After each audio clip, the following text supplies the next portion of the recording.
Yuengling has been pumping out beer from this Pottsville, Pennsylvania plant longer than any other brewery in America. 182 years, surviving a civil war, 2 world wars, and a little thing called Prohibition. If you take a manufacturing facility such as a brewery and close it down for 10 years or 15 years, you'll never get it going again.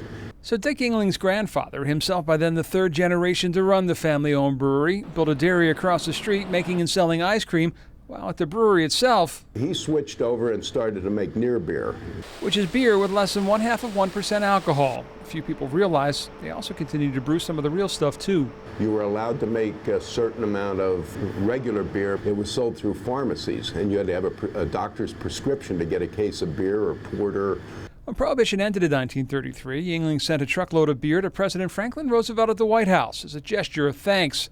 Less than a decade later, though, the brewery faced what was likely a bigger challenge, World War II. You couldn't get gasoline to deliver beer. You couldn't get ingredients. I mean, everything went to the war effort, and you had an allotment, and that was all you were allowed to make. In addition, they couldn't get the cans to put the beer in. You survived almost entirely on returnable bottles. And if you didn't send them back, you didn't get any more beer. If you didn't send them back to us from the distributor, you didn't have any bottles to fill for that guy. So they all made sure you got your bottles back, or they didn't get any beer to sell. Selling beer was a problem when Dick Yuengling took over the plant from his father in 1985. And small family-owned breweries like this were dying off.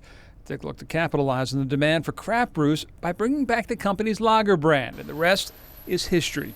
But as they expand into Ohio, their own history has taught Yuengling success isn't exactly measured in cases sold. Our goal, more so than how well can you do today, is survival and continue this on through the family for generations to come. John Kosick, News Channel 5.